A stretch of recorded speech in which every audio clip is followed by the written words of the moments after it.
I always wonder what inspires somebody to retweet Oh, something from 4 or 5 months ago.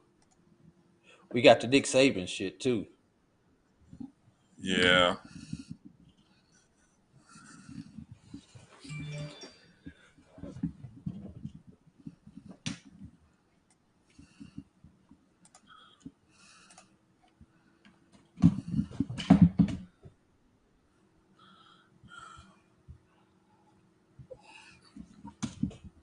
Are you ready?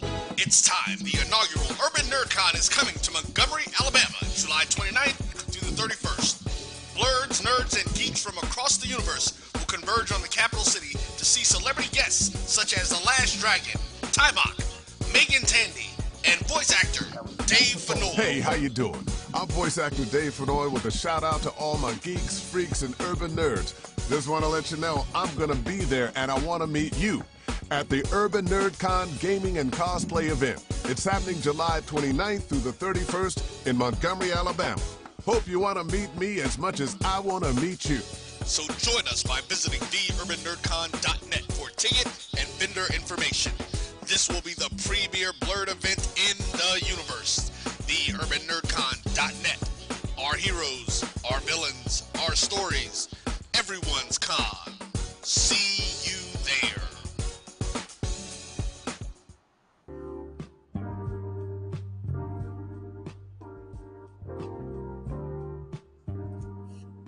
This is the BCSN Pod Zone, your place for the news, views, and conversations about all things related to HBCU athletics. Here are the BCSN SportsWrap, Dr. Cavill's Inside the HBCU Sports Lab, Knights of the Round Table, the pregame show, the Carlos Brown Show, the ONG Strike Zone, and more in one place. We are changing the way you consume HBCU sports, one broadcast at a time. Maureen is saving big holiday shopping at Amazon, so now she's free to become Maureen the Merrier. Food is her love language, and she really loves her grandson. Like, really loves. Nope. Nope. Come on, him? Ooh, I like him.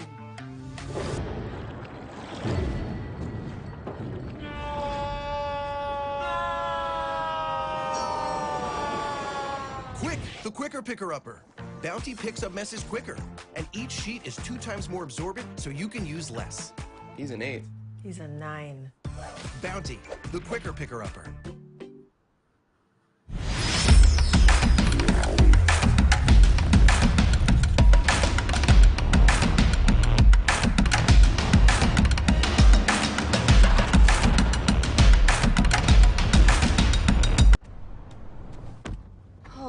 That spin class was brutal. Well, you can try using the Buick's massaging seat. Ooh, yeah, that's nice.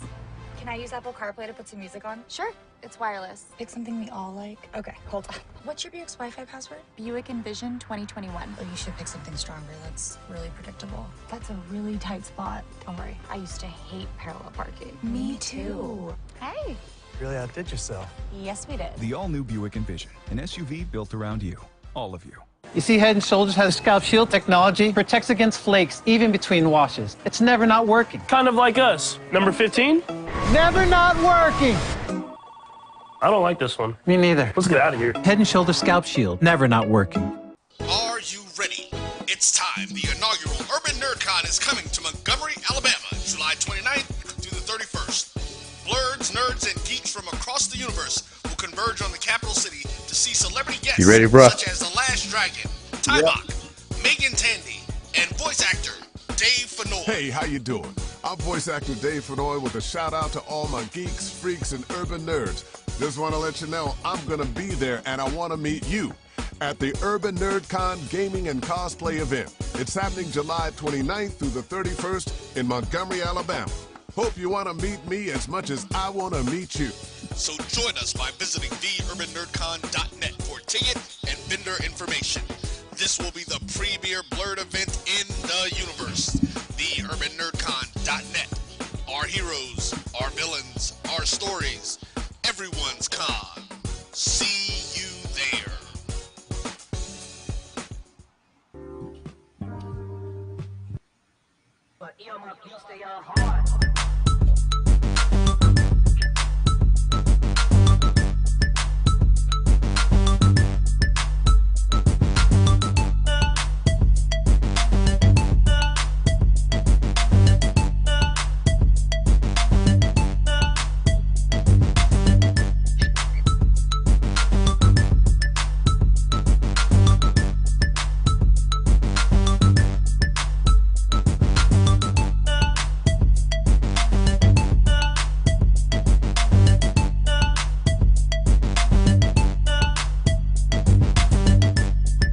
Seconds.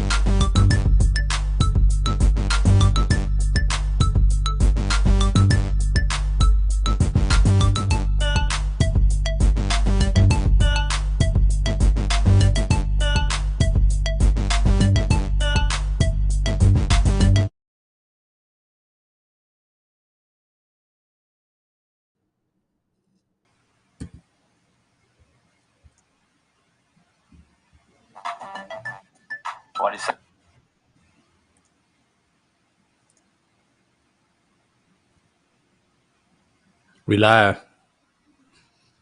Oh, well, hey, I don't have any. I'm not seeing anything on the back end, Drew. So, yeah, I don't know. Are we live? Check 1, 2. Yes, we are. Yes, All we right. are. Can I see? I see you in the back screen, but I don't see anything live out in front. So I'm gonna just take your word on it that we're live, and that way, people are like, why are they just staring randomly into space? But that's what happens when you've been away for too long, and that's what we get. So I'm Bryan Fulford. That's AD Drew, and the BCSN SportsWrap is back. It's been too long. We've managed to sort of gather ourselves and actually pull off the decision to do a show. Yeah. It's about the best I can describe it. So it was like, hey, if we don't do something now, we may not do anything until June. So Drew, it's good to actually see your face via the production studio here from our home studios. How you doing, my friend? I'm doing fine, my brother. We were together for about a week in Montgomery at this event that's behind me on the wall, the Black College World Series. So it's just, good to be back in the comforts of home. Yeah, man. May is such an interesting month for me. Any time of the year. This one in particular has been unusual. I think the last time we did a show, I was a year younger, and so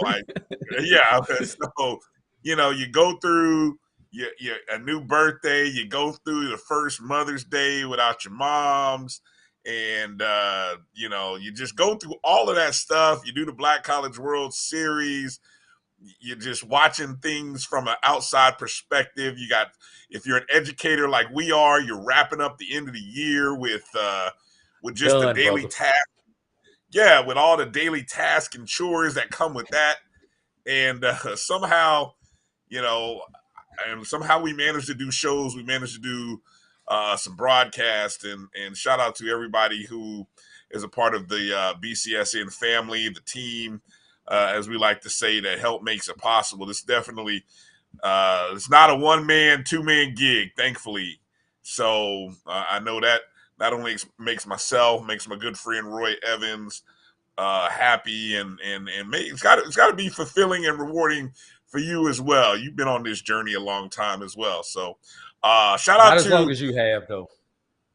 Well, yeah, shout out to AD and everyone from blackcollegechampionships.com, the city of Montgomery, Alabama, who put on a great Black College, Tyson Foods Black College World Series. Still hearing from people who had a chance to watch the broadcast and watch various games, and I'm so appreciative for for everybody that got a chance to watch. Yeah, what do you want to Bryan, add? your call along with Nick Strong on the last out of the game has gone semi-viral, and it was a great call. But I'm going to challenge everyone. Go back to that championship game and go to the 8th inning when the drama happened in the bottom of the 8th inning. Listen to Bryan and Nick set everything up, describe what is getting ready to happen just before it happened in the bottom of the 8th inning. As strong as you guys' call was to end the game, I think you guys did even better as a duo in the 8th inning, describing the drama in the 8th inning, especially that tremendous double play up the middle that saved the game for Edmond Waters. I give all the credit to Nick Strong. You know, I've been very fortunate. Just like when I'm calling basketball games with you, because of your perspective and your knowledge as a referee, you guys are able to sort of see things and explain things almost in a Tony Romo-esque fashion, but you don't get all caught up in the theatrics like good Tony Romo does sometimes. And so I try to be Magic Johnson. You know, my job is to just assist, pass the ball here, set you up, make you guys look good. I think that's what a good play-by-play man should do or woman should do. And I love calling games. I like calling games with you, no doubt. But there is a youthful enthusiasm and exuberance that Nick Strong has for baseball that it's like we get giddy talking about basketball a lot. I mean, Nick Strong talks about baseball with such passion and emotion that, I mean, I can understand why kids want to go play for him because he is such a good teacher. Shot his school out, Florida National. Hey, look, that he is going to do some great things down there, and you HBCU programs that missed out on Nick Strong, man, I tell you what, you guys missed out because he is going to be he is a good coach, and as long as he wants to continue doing it, he is going to be successful down there in South Florida. But yeah, I appreciate that, man. Hey, and first off, congratulations to Edward Waters, man. You know, I guess this one goes down as sort of my second most memorable call with Edward Waters. In 2 seasons, I've had a chance to call some really fun games with Edward Waters, and so that was fun. I'll tell you one thing, and then we'll move on. I've gone back and listened to that a couple of times, just virally, and I'm amazed that I didn't stumble and fumble over that. I just, because I'm not gonna lie, Drew, I didn't even. It didn't hit me that the game was coming to a close like it was, because, you know, I really thought I thought for a second Kentucky State was really going to rally and tie the doggone thing up, and they were setting themselves up so well that it was really cool the way it worked out. And then I got to give a shout out to Melody Lucas, the director, and the camera people, because that call doesn't go off and look as well if the production and camera team is there to capture everything the way they did. So that's what I'm most proud of, is that you all and everybody could see it in the same respect that we called it. And I didn't. And again, when we have those calls, I don't know how you like to do. I like to watch the field. I'm rarely watching the actual screen, so I never really saw the complimentary video that went with it. I'm just watching what's out there. So yeah, appreciate that. And shout out to Edward Waters again, Edward Waters University, for what they did. It just pretty awesome moment. And I got a feeling they will be back next year. So for the Tigers, and the SIC is going to be loaded as a baseball conference. That is going to be especially on that east side. Oh, well, look, aren't we still waiting on the SIC to sort of redefine excuse me, redefine what they're going to do? Inside information, Edward Waters will be in the East, and one, if not both, of the Atlanta schools will move to the West. Okay, yeah, that makes sense. That was kind of how I thought it might play out, because that puts them closer to what, the Kentucky and Ohio region, right? Correct. And Tennessee as well.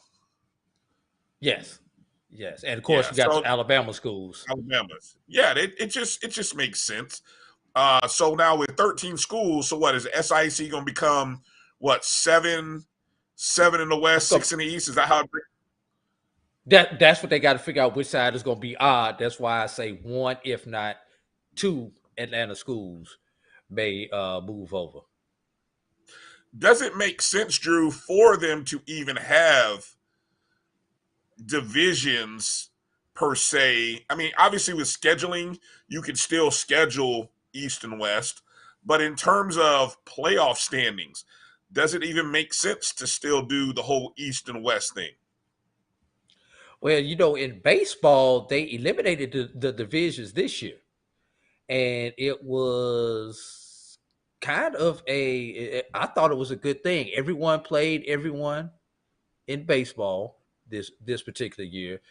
And now what's going to be interesting with a sport like baseball, which has a 30-game max as far as the number of games that you play in a conference. If you play everybody with a similar schedule to this year, that means 33 games. So it's going to be interesting to see how they adjust the schedule in baseball.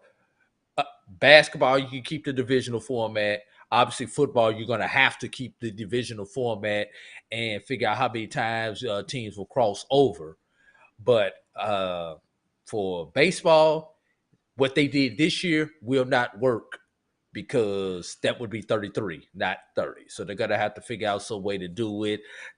Don't really see them going to 2-game series, which that would be the only way you can do it, is still play everybody without going back to the divisional format. Mm-hmm. Want to thank everybody who's watching us on Facebook and YouTube, especially, you might have caught the late notification. You might have looked up and said, oh, wait a minute, they're doing a show. Yeah, we're doing a show. And it's on a Monday night. And it's on Monday night, right?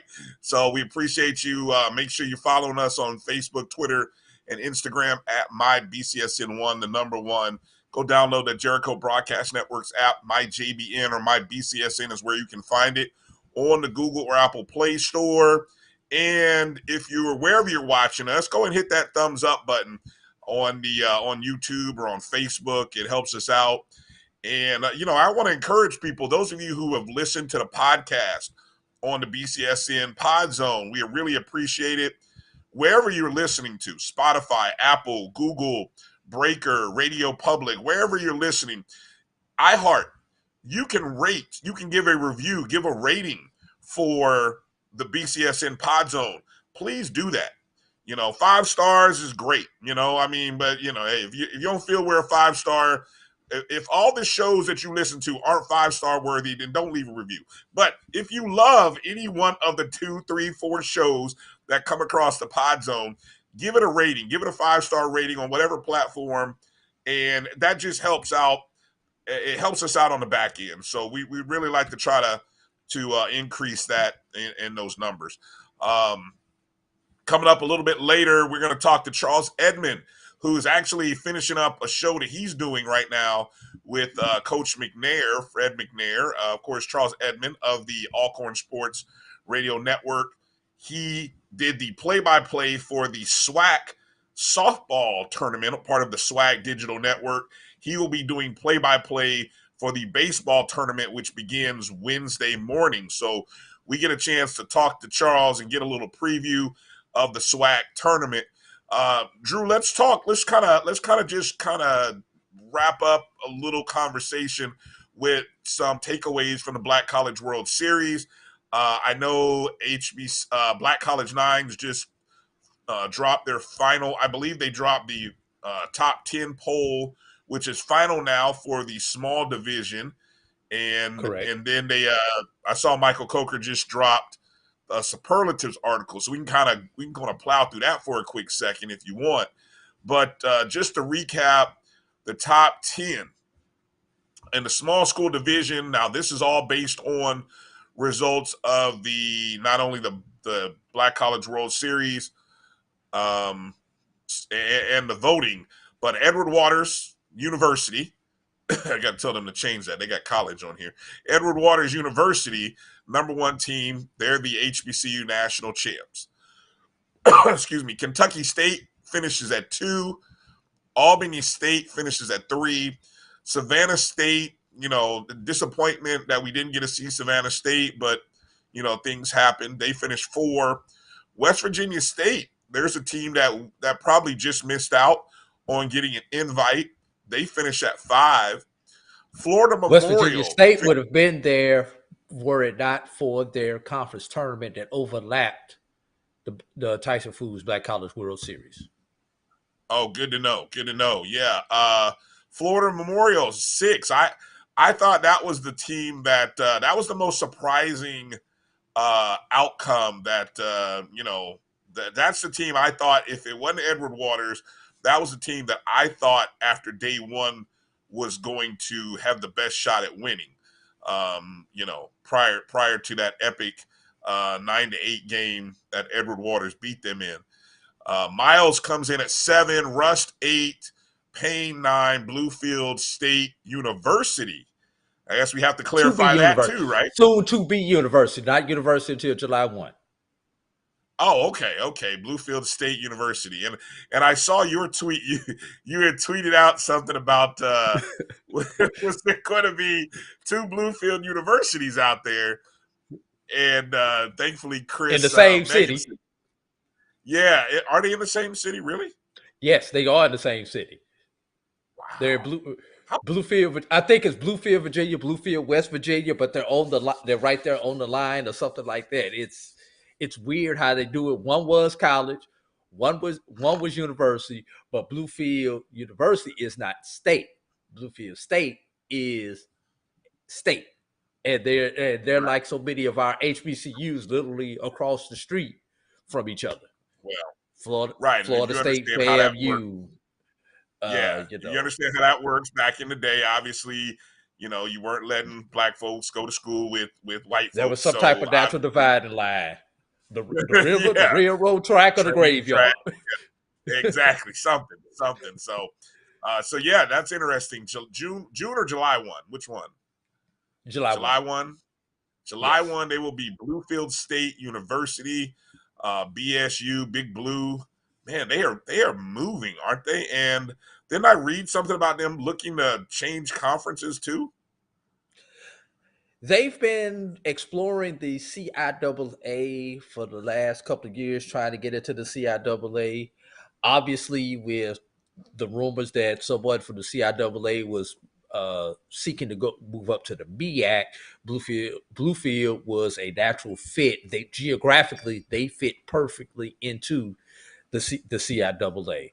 So it's going to be interesting to see. And I believe in basketball, the CIAA is odd, so that would be good. It would be interesting to see what they do with football. Now, if Shawan moves all the way out in football, Bluefield's a natural fit. That still keeps you at 12 in football.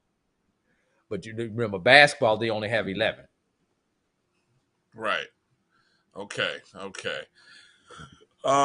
So over in we'll maybe talk about the large school here a little bit later when we get into maybe talking a little bit more with Charles Edmond. Obviously, it's heavy SWAC. Although, the MEAC champion is rated lower than the runner-up. We'll talk about who that is. And you were out in Norfolk State to cover that. Yeah, man. Yeah, we'll talk about that when we come back for the break. We'll talk about that because that was funny. That was funny. Your calls, because I swear when you called me about that, I thought it was over, and I thought you were on the road. And then when you called me, I'm like, "What? That game's still going on?" And so, yeah. All I'm gonna do is, if you had the over/under combined set at 20, you won. If you had the over under set at 30, you got to push.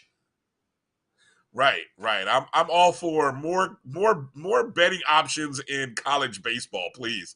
For not Brian, in this I got to say this, and shout Yeah. out to Norfolk University for hosting it, to Coppin State, and to Delaware State. But y'all can excuse me for saying this: the BAC championship game, the if game, is the perfect example of why you do not want if games in your championship game, because the quality of play from the title game, from the first game to the if game, was a tremendous drop off, and it wasn't due to the kids not being. It was due to the lack of pitching left in the by both teams at that stage in the tournament. But we'll get into that as when we actually break down the BAC championship game. And something to think about that, Drew. Would that have been better served to have your if game the next day or on a separate day? I mean, I know that's logistically you have to try to plan for that, but I think that's the better move, to have your if game be another day and not later that afternoon or evening, right? As a doubleheader. Yeah. Let's quickly go through some of these superlatives. Want to encourage you to go to blackcollege9s.com. Go take a look at this article. Just came out by Michael Coker. Some of the different superlatives that came out of the tournament that he brings up. Tournament noise. He said the loudest dugout chatter came from Florida Memorial. That team with a mixture of English and Spanish. I would challenge that one. Yeah, aquí vamos was one of the big rallying cries, which means here we go in Spanish. I would think Rust. I thought Rust had. That's what I said. I would challenge that one. Yeah, with I Rust. would think Rust College had some of the best chatter. That was a loud game. Talladega was a strong 3, and you actually all of the NAIA teams were louder than the NCAA teams, and I don't know if that's just because of the culture of the NAIA versus the NCAA, but I put all 4 NAIA teams above the NCAA teams when it came to noise from the dugout, and I don't mean bad noise. I just mean the softball-like chatter. Softball-like chatter, yeah. But the last game on day one was, I think that was Talladega and Rust. That was the loudest. There was so much energy coming off of that game. Now, as long as a night as we had, yes, at 11 o'clock at night, and I'm talking, it was just chatterboxes, and it was pretty amazing to watch. Props to them. Best confidence boost. Michael gives it to Kentucky State. Obviously, after losing the first game of the tournament to number 1 seed Albany State by a score of 12-2. Okay, that team rallied to win 3 straight games and eventually get very close to winning the World Series from out of the Division II bracket. What do you? I'm trying to read here, but what do you think about best confidence boost for Kentucky State? Especially when you consider the fact that Kentucky State was the visiting team in 4 of the 5 games they played. Which means they got to bat first. And yes, they do not have the benefit of having last at bat. You know that, and there's something about that, especially the second Albany State game when they had to win it in the 12th, and then you have to hold on in the bottom of the 12th to win it. 19 players, Brian. Only 19 players came from Kentucky State. So, and Deshaun Herskin, the pitcher who won, despite being on the losing team, had an ERA under 1 in over 10 innings of play in the tournament. I believe it was like a .78, something ridiculous like that. He gave up 1 run in like 10.1 innings. Yeah, I definitely I would give Kentucky State credit for doing the most with the least. If there was such an That's award, yeah, doing the most with the least definitely goes to Kentucky State.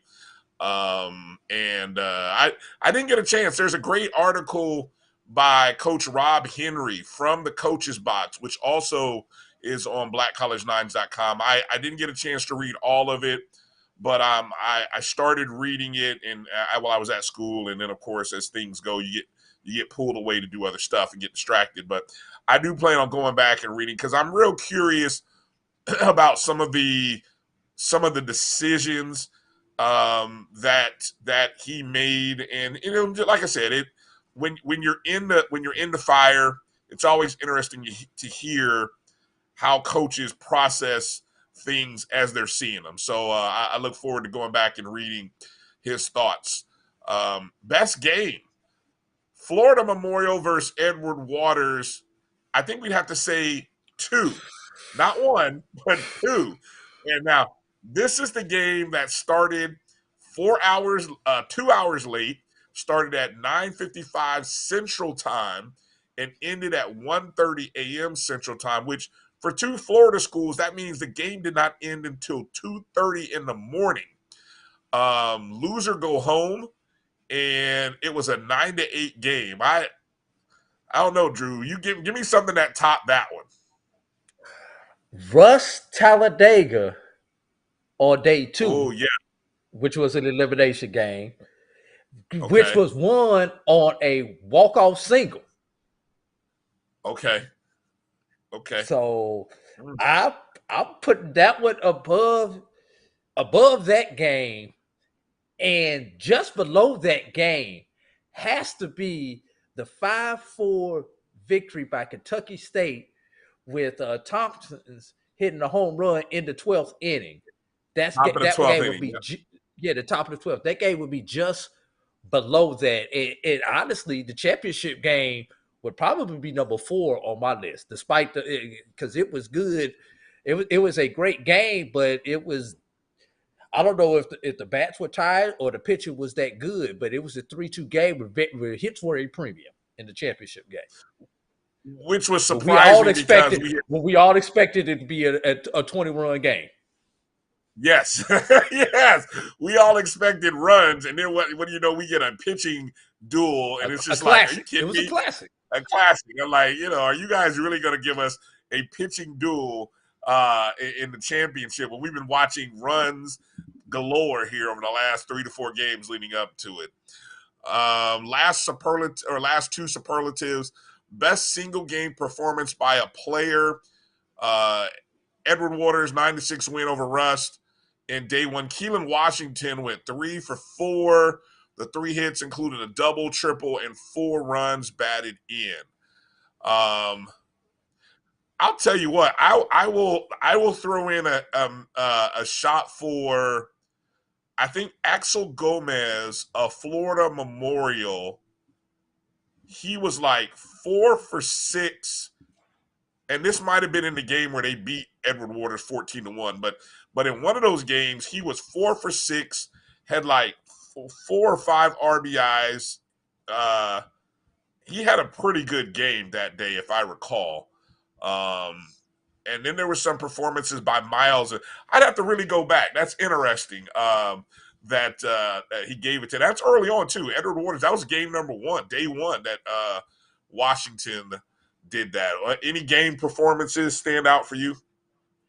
No, I think you hit it on the head with Keelan Washington, Axel Gomez. Although Thompson in the game in which he hit the home run had a pretty good game. Also, I don't remember what his stat line was, but he was like 2 for 4, 2 for 5, something like that. But he had a couple of key hits in that particular game at base with great stabs at first base. Yeah. Last one here is best pitcher. Of course, he gives it to Deshaun Hershkin Kentucky State, as you mentioned, had a 0.87 ERA, 1-0 in 2 appearances, 10.1 innings pitched, allowed 8 hits, 2 runs, struck out 14. In one of those games, he struck out 11. So yeah, pretty performance. I would give a runner-up to Cody Long of Miles, who in one of those Miles games, he was mowing guys down. And I think he had I think this was the game where Miles had a big lead, and he had a bad inning is what it was. He had one bad inning, and it kind of messed up his ERA, but really he had a good performance all the same. So how about you? Would you agree with the best pitcher? Any other pitching performances stand out for you that you can think of and recall? The starter for Albany State on day 1, and I will pull up his name for you because he went the distance in that particular game and gave up 1 run. That would be I've got all the stats right here, and I'm trying to go back and find this particular game. Well, we can come back to it. I think we can get into talking about a couple things with Charles Edmond on the other side of the commercial, and we can ask Charles what his thoughts are. Yeah, I'm sorry. Bullock for Albany State pitched 7 innings. Game was short due to the run rule. Gave up 1 earned run, 2 walks, 3 strikeouts in that particular game. Okay. So that was another key game for us. Yeah. Okay. Well, when we come back on the other side, we'll talk to Charles Edmond and ask him about the if game. Jeremiah Clark, obviously on YouTube chat, doesn't think we should have the if game. He said, no, you should not have an if game once the teams make the championship game. And now that's surprising for a Jackson State guy to say that, given how your team got screwed last year. You guys got royally screwed, but I don't know. I applaud him for saying no.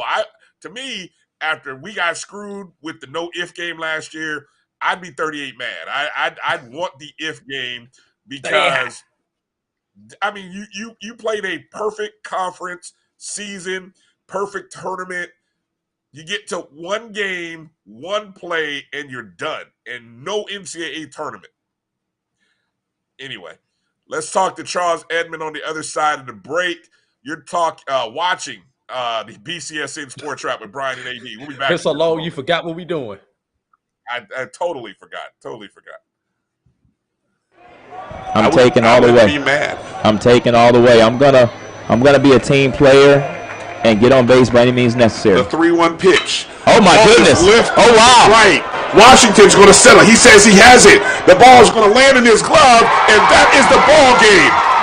The Edward Waters University Tigers are the 2022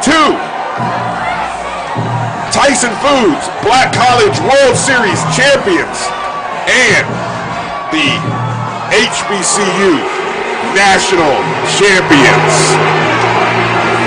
Way right here. I'm taking all the way. I'm taking. Mobile banking from Truist actually works for you.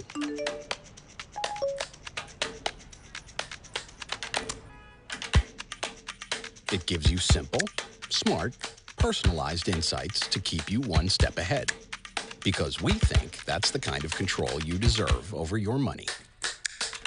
When you start with care, you get a different kind of bank. Truist. Download the mobile app now. From novice to aficionado, find yourself here.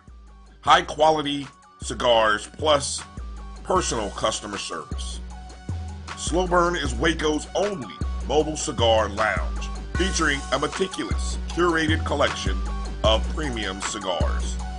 Visit our website, www.slowburnwaco.com. That's www.slowburnwaco.com. one bite of 100% Angus beef ballpark frank, and you'll say,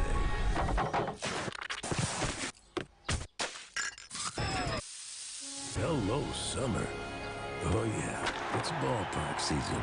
Time to call a credit repair company to fix my credit. Hold the phone, man. You can do it yourself with Credit Versio. That's way too hard. Call the credit repair company. Most credit repair companies only work on 1 or 2 accounts at a time, making it slow and expensive. You won't figure that out for months. Ignore him. Credit Versio's brilliant software scans all 3 credit bureaus, finds the accounts that are hurting your score, and guides you through the entire process. Anyone can do it.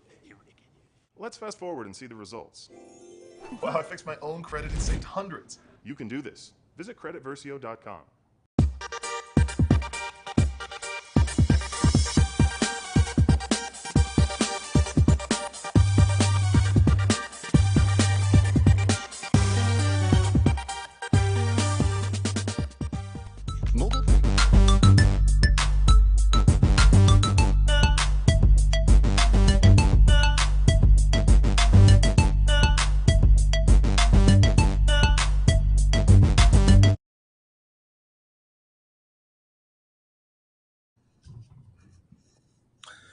All right, welcome back to the BCSN SportsWrap. Bryan and AD joining us, good friend of the program from Alcorn State Sports Radio, the legend, the GOAT, Charles Edmond. Just got finished doing a show this evening, and had some time. Tyson Foods Black College World Series. I know that much. I missed it though. Trust me, I would have loved to have been there. I think that is terrific. I saw you guys' coverage. I think you all did a terrific job. Thank you, Tyson, and I think AD, you all doing a great job with that. I think it's just going to grow from here. That's the plan. We're looking forward to grow. Got a lot of commitments from people within the city of Montgomery to help make that a better event. And just talk about it for a moment. Montgomery is pretty much a perfect location because it's central to all of the teams that would be coming. Most of the teams are within a 5 to 6 hour drive, which is good for the fans who want to come and partake it for a few days. Outside the Texas teams and Florida Memorial, everyone else is within a very reasonable drive to Montgomery, Alabama. So. Yeah, I would definitely love to see if it's possible. I mean, I think now with the addition of Bethune and FAMU and just the calendar, I would love to see a World Series that involves. I mean, maybe some SWAC, well, not SWAC teams, but some MEAC teams, perhaps. I don't know. I mean, I think it's definitely you got the base for it. Just a matter of would some of those other teams be interested. Yeah, well, Montgomery's interested in doing some Division I baseball events there. It's just like you said, the calendar just is not cooperative with putting on that type of event in a place like that, especially when you consider school is out and you would have to turn it around fast because these universities are not going to keep these kids on campus just to play in this event. Yeah. Hey, here's an idea. You talk about the calendar and when would it fit. What about during that spring break time? Where colleges are on spring break. I don't know what the SWAC schedule and MEAC schedules look like during that time of the year, but you could maybe have some kind of tournament where you're able to invite 4 to 6, 8 teams even over a 4-day, 5-day period, and you're not losing much. You know what I'm saying? Because you're not losing school time. I'm just tossing ideas at the wall, so I don't know what that. Two problems with that, Brian. Number one, everyone doesn't go on spring break at the same time. Problem number one. So you would have to see which schools are on spring break, and those would be the teams that you would have to invite down. And then number two, with those teams being in conference during that time of the year, how vested will they be in making that as far as their pitching and other things that will be required to have a quality event? I like your idea, But those would be the two hiccups that I would see with putting on an event like that. What do you think about that, Charles? Yeah, I think that's, in March, that's obviously spring break. Everyone's on a different schedule. And March is kind of the time where SWAC play gets ramped up a little bit. I would say that if you're going to have something like that, if it's possible, the weather maybe in February, because the SWAC teams play in this MLB Urban Invitational in New Orleans, and so SWAC teams in that like the second week in February. I think February would be a good month to have something like that if it's if it's possible, because you're not in a conference play yet. You're still trying to figure out your rosters, and I think that would be a good month to have it. I know for softball, it's a great month. For baseball, I think it would be a good month because you're not in the conference play yet. You haven't quite figured out your roster yet, so I think it would be good quality competition during that time of year. Now, I don't know if Mother Nature will cooperate, but I think February would be good as well. You'd have to go further south. Right. In Montgomery. Yeah. So Charles, you just finished up, before we get into talking about baseball, you just finished up calling the softball tournament, the SWAC softball tournament for the SWAC Digital Network. Prairie View, for those who don't know, Prairie View Lady Panthers win the title. I mean, here's a team that was 0-19. I just looked this, so I'm not going to claim to have known this before. 0-19 prior to, well, that's how they start the season. 0-19. I don't know if that was all preseason or all non-conference or whether that was a little bit of the conference, but they come back and win the SWAC tournament. Credit to them beating Alabama State after. What did they have to beat them? They had to beat them. Let's see, they beat them, lost to them, then they beat them. So really, it was like a 3-game period. They're almost a 3-game series against Alabama State there at the end. Then have the sort of the luck of going playing Oklahoma, the number 1 team in the country. Drew and I were talking about which teams are the furthest apart from competing against Power Fives, or which sports. Sometimes it might seem like softball, but just can you encapsulate what you saw over the weekend from Prairie View and just the softball tournament in general? Well, just to talk about the Panthers, they started out 0-19. They didn't get their first win of the season until March the 13th. Okay, that roster has 15 newcomers. And 5 of the veterans on that roster quit a month before the season started. So Coach Vernon Bland literally didn't know what he had. And so for them, and you can understand why they started out 0-19, and that included some conference games in there. He really didn't know who he had.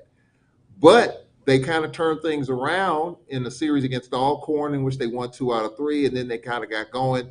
And then, I think Prairie View was the most solid team in the tournament. They did make a lot of mistakes. They got timely hitting, and especially in the middle of their lineup, which they got 2 players that could just hit the ball out of the ballpark. Just when it looked like they were going to lose that game against Bethune-Cookman, they come up with 3 runs in the 7th inning, including back-to-back home runs to beat Bethune-Cookman, and then they just kind of took it from there. Now, in the championship against Alabama State went with 1 pitcher 99% of the whole SWAC tournament. And I think what Alabama State was trying to do was duplicate what they did last year.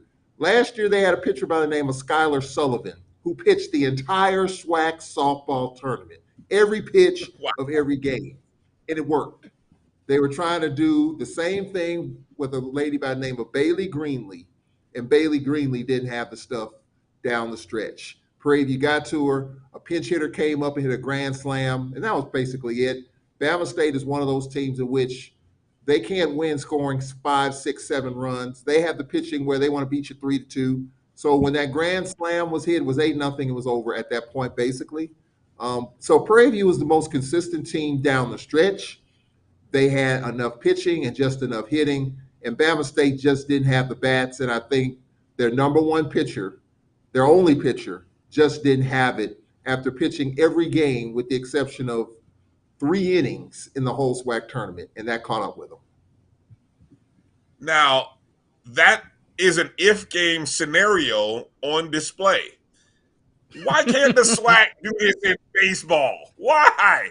You can do it in softball. Why can't you do it in baseball? I'm going to let Charles get it first before I throw my opinion. I know. Charles, feel free to abstain from any questions that you can't answer.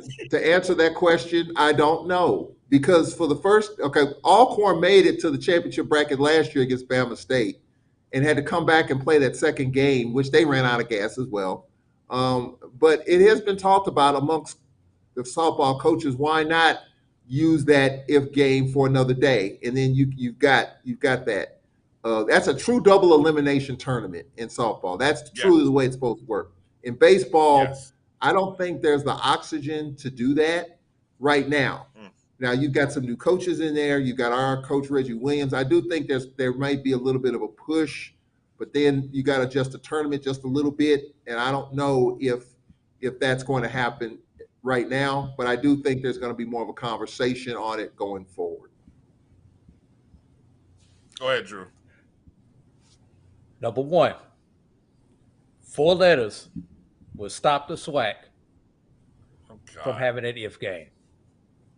And you know what those 4 letters are? ESPN.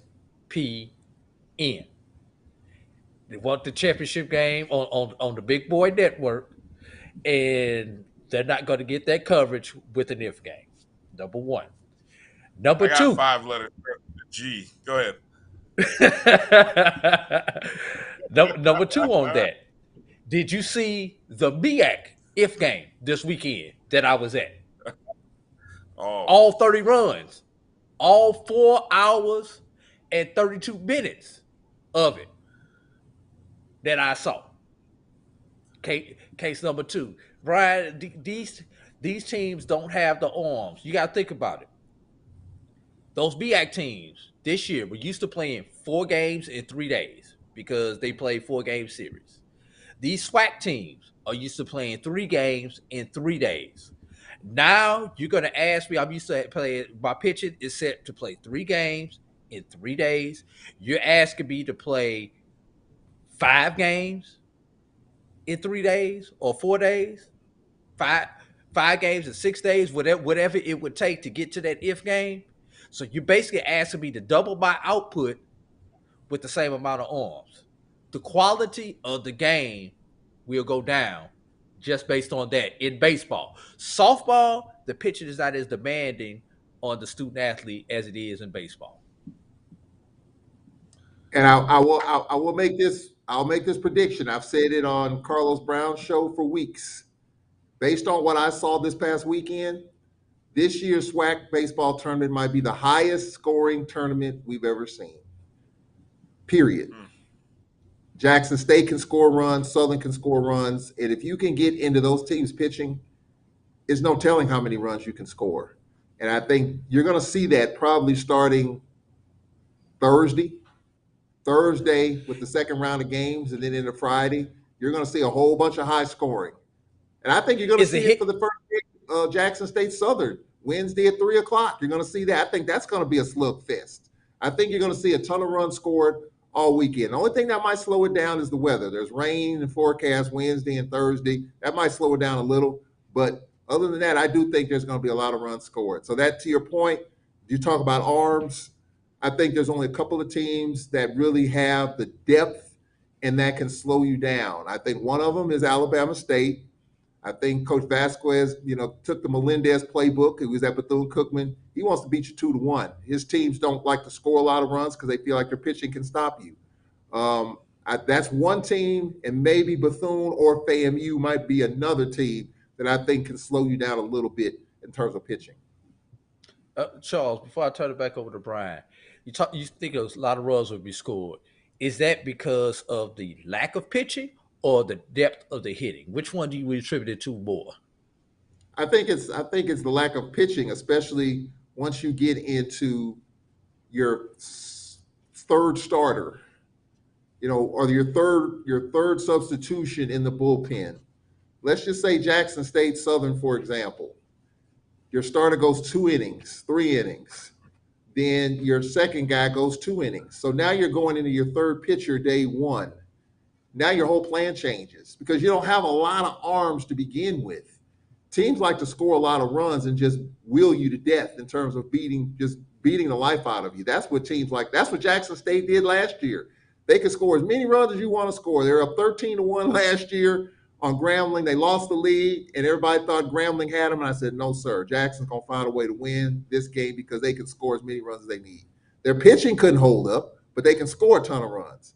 So I think it's just a lack of quality pitching. I think there are a lot of arms, but can you get a guy in the middle of a game, mid-reliever, that's got to go 2 innings, 3 innings to set up for your closer? Do you have that? Don't know. I think that's a tough one for a lot of our teams, with the exception of a couple that I mentioned. So I think, Ryan, the answer to your question is you don't have a lot of depth, quality and depth. I think it's more so quality. Not saying the pitchers are bad. I just think that it's just not all the way there. And I might be wrong, but I think based on what I've seen from these teams, I just think it's going to be a lot of runs scored because a lot of teams go into their pitching, and it's going to be tough to stop the bleeding in a lot of cases. I'm still stuck on this if game thing because I know we're talking about this whole championship game. It's like you're playing double elimination until you get to the championship game, right? And I'm looking at the bracket, right? And we're talking, okay, so we'll just go by example. Obviously, Southern is the 1 seed in bracket A, having won the West. Alabama State is the 1 seed in bracket B, having won the East. Okay, so by my calculations, let's just say Southern loses game 1, right? In order to get back up to the sort of single elimination contest against the winning team, a winning unbeaten team, you're basically playing 1, 2, 3. You've got to get to that 4th game in order to play the team that has been unbeaten at that point in time. But let's just say you happen to beat that team. Guess what? Oh, now we have a 5th game because it's not double elimination yet because that team hasn't lost. So now, by the time you get to game, what they call 11B, which is the Saturday afternoon game, the bracket if game. That's the bracket. Yes, that's the bracket if game. I don't know how you don't end up with the bracket if game. First off, well, you do. I guess if the winning team that hasn't lost keeps winning, i.e. Jackson State last year, i.e. Jackson State, right? So the pitching scenarios work out. Now, most of these teams have been operating off of 3 starters: a Friday starter, Saturday starter, Sunday starter. What are you going to do? I mean, look, you've got bullpens. You're going to have to go somehow when you get to these championship games. You're not going to, unless you're going to throw out the guy from day 1 in the championship game. Which you'll probably do and get as many innings out of as you can. I guess here's my thing. I understand wanting to put that game on the multi-letter network for a Sunday championship day. But if you want to send your best team, and this is what I go back to, sending your best. Jackson State was the best team in the SWAC, might have been one of the best teams in the South.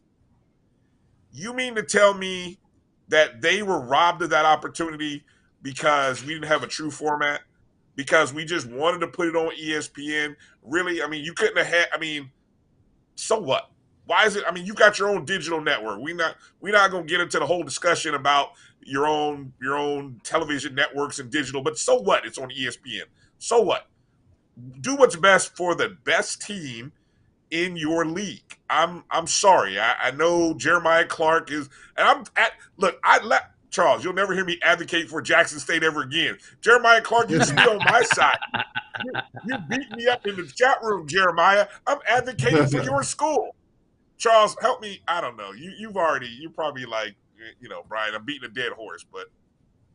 No, I mean, I mean, there are other people. My buddy Carlos Brown advocates for this too. Like, send your best, and your best should be representative. I get that, but baseball is such a, and I think if you talk to 12 coaches, probably 9 of them will probably side with keep it the way it is in terms of uh, making sure that everyone plays in this tournament, or 8 out of 12.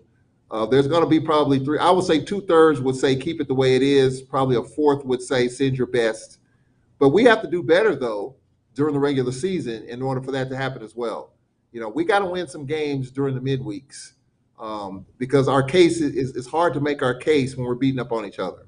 Jackson State had a terrific year. They went 24-0, and everybody just said last year, hand them the championship, just give it to them. I said, not quite so fast, because I'd seen them. They had not really been close to losing a game. So what happens when you do get close to losing a game? Well, against Grambling, they led 13-1 and they lost that lead, and they won the game. But then against Southern, they played their worst game and a half of the whole year in the tournament. And so that's why, to me, you have to finish the deal. Now, the commissioner talked about this at large bid. He talked about that at the softball tournament. We as a conference have to do better with that to get not only maybe 1 but 2 teams in there. But, clearly to me, baseball is the ultimate grind where you're playing 50-plus games and you screw it up in an inning and a half and it's all over. And it's unfortunate because I do want to see the best team go. But I think if you talk to 9 of the 12 coaches in baseball, they're going to tell you, let's play it out in the tournament. And until that mindset changes, if the coaches say we're going with the tournament, doesn't matter about the best team, you got to prove it starting, on Wednesday in Birmingham. I think that's the way it'll go. I don't see it changing just based on the coaches I know and kind of the way the mindset is. I don't think it's going to change because you've had a 4 seed win the whole thing. You had a 3 seed win the whole thing. Southern University won it last year. They weren't even talked about all year until the last inning and a half of the championship game. So that's why the mindset that you're talking about, that a lot of people talk about, I think it's not going to change because the coaches don't want it to change in large part. Hey, Bryan, in order for you to get what you want, they would have to extend the tournament out to allow the starters to get more rest. And if you do that, you might as well go to the NCAA format that they use in Oklahoma, where the two bracket winners come out and play a best of 3. If you want a true double elimination, because technically the winners of those 2 brackets are 0-0 going into that championship, and then you have a championship series. But then you're talking about a week-long SWAC tournament, not a 4-day SWAC tournament or 5-day SWAC tournament. That would be the only way that something like what you're talking about would play out. They would have to get more rest especially for the number 1s and number 2s of these teams to be able to go. Well, there is a window though for it. Okay, so if each team, if there's a team that goes undefeated in each bracket, then there's no baseball on Saturday. Saturday's a dead day, and I've dealt with that before, where no baseball. Both bracket winners go undefeated. You got no baseball on Saturday. You play for it all on Sunday, and that 1 day's rest, I can tell you, being a part of it is something special because you get 30 minutes of practice. You get to kind of chill out a little bit, and you get a chance to reset, rethink, and then go with your best, and everybody's available. So if you take care of your business, if you go undefeated, bracket A, bracket B, you got no baseball Saturday, you got 2 fresh teams on Sunday. Does it necessarily work that way all the time? No, it doesn't, because you're going to have sometimes 1 game, maybe 2 games on Saturday. That does happen. But I think if teams do what they're supposed to do and go undefeated in each bracket, whichever 2 teams do, then you got that window where pitching doesn't necessarily matter because you got that 1 day break, and then you play for it all 1 game on Sunday.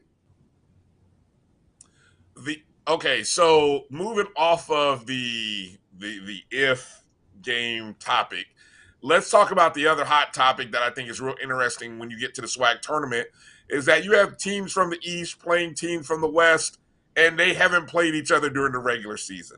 I think that probably, let's be real, I'll be honest, that's probably the more fascinating thing. This is just me on my soapbox, standing out there on the street corner by myself, talking about I want an if game. But anyway, you got Prairie View versus let me start from the top. First game out, you've got Florida A&M, who finished as the 2 seed by the tiebreaker. They beat Bethune-Cookman 4 of 6 times. That's how they ended up as the 2 seed. They're playing the 3 seed from the other side, Prairie View A&M. Haven't played them all year. Southern and Jackson State. Look, hey, that's a classic right there. I mean, that's a repeat of the championship game. 3:00, all eyes will be on that game, no doubt. Then you've got get your popcorn ready. Get your popcorn ready, and a shot.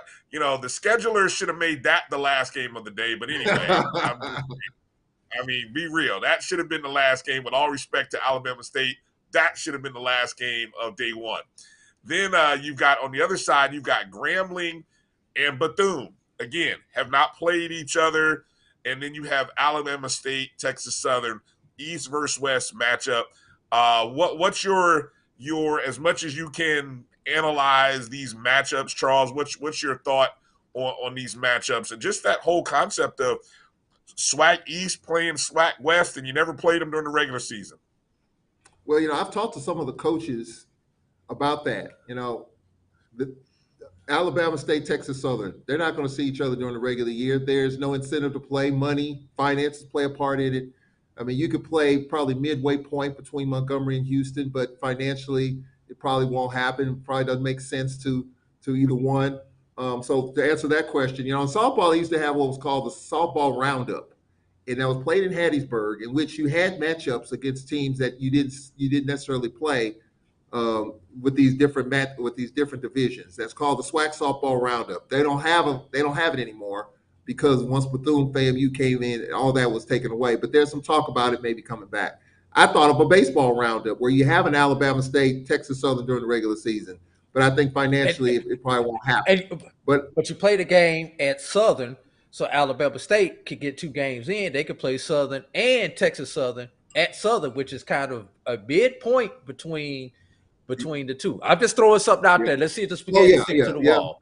I mean, it could definitely. I mean, you could find a midway point somewhere in there. But I don't know if the coaches would go for it necessarily. And I think probably the ADs and the finance CFOs probably would balk at it as well. As a fan of the SWAC baseball, I would love to see that, but I'm probably in the minority. I think clearly, that FAMU Prairie View matchup, Prairie View is a weird team, man. I mean, they were one of the hottest teams on the western side. Texas Southern spanked them a couple of times, and then Prairie View wakes up in the final day of the regular season. And, Coach Riggins was kind of, a lot of people worried would he make it, but he's kind of played his way out of it. That's going to be a terrific matchup, I think. I think Jackson State Southern speaks for itself. I mean, that's going to be a dogfight from beginning to end. And these two teams will probably meet again. I have a feeling because the brackets roll around, you're going to probably see them again, these two teams. Texas Southern, Bama State, I think it's going to be a chess match. Mike Robb, if you look at Texas Southern, they're one of the top teams in the country in stolen bases. They're one of the top teams in the country in terms of doubles. So they're going to beat you with their speed. They're going to make you feel the ball. And if Bama State is not ready for that, I think Texas Southern can run all over the place. Now, I'm sure Coach Vasquez thinks he has the arms to throw Texas Southern's hitters off balance, to keep them close at first, to where they don't have that speed. So I think that's going to be an interesting dynamic. Grambling, they got a first-year coach, Davin Pierre, who took the place of Coach James Cooper, who's working with the New York Yankee organization. Coach Pierre's team was one of the hottest teams in the western side. They had a pitcher, Shamar Page, throw a perfect game. So their pitching is solid, and they can hit the baseball. I think Bethune is one of those teams that I think they want to throw a lot of arms at you. They want to slow you down. So I think speed, just like in softball, I think the biggest thing that I saw in the softball tournament, every team had speed, and speed made the difference. And so I think whichever team can utilize it right, whichever team can execute the small things, the sacrifices, I think those teams are going to do well. It's hard to slug your way to a championship, and I think that's what happened with Jackson State, because they could score as many runs as they needed to, but they just couldn't score enough in the championship game. But I think there are a lot of teams that can score a lot of runs, but I think it's going to come down to which team might have that one more arm that can get you 2 innings and slow you down just enough. I think whichever team can do that will have a chance to make a deep run in the baseball tournament. Hey Charles, now you just kind of broke down these teams. If you had to guess, day 2, which division is more likely to have all their teams in the winners bracket? The East or the West? If all 4 teams from one side or the other were all to be in the winners bracket on day 2, which side do you think it would be?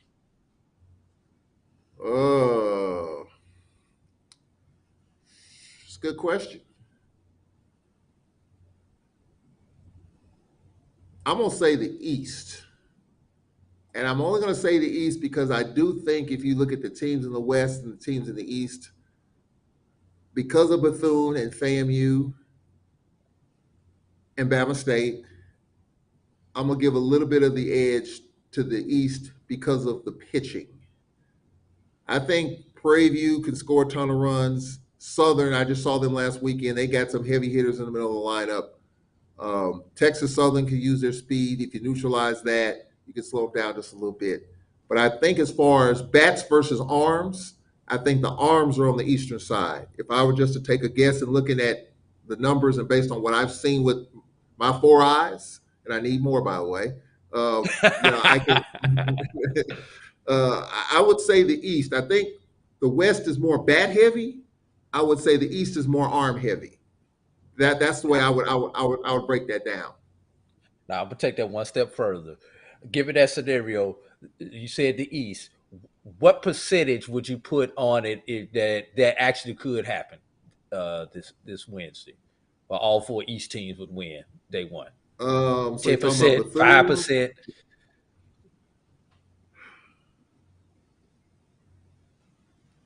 I'm going to say 50-50. Wow, that high. I see 2 teams from the East winning the first game, and I see 2 teams from the East losing. I'm going to say 50-50. I mean, that may be the safe bet, but just based on what I've seen, Jackson Southern, and I'm one of those that I think that's the game right there that would determine if you could possibly get all 4. Yeah. If Jackson could beat Southern, there's a possibility you could get all 4 East teams in the winners bracket on Thursday.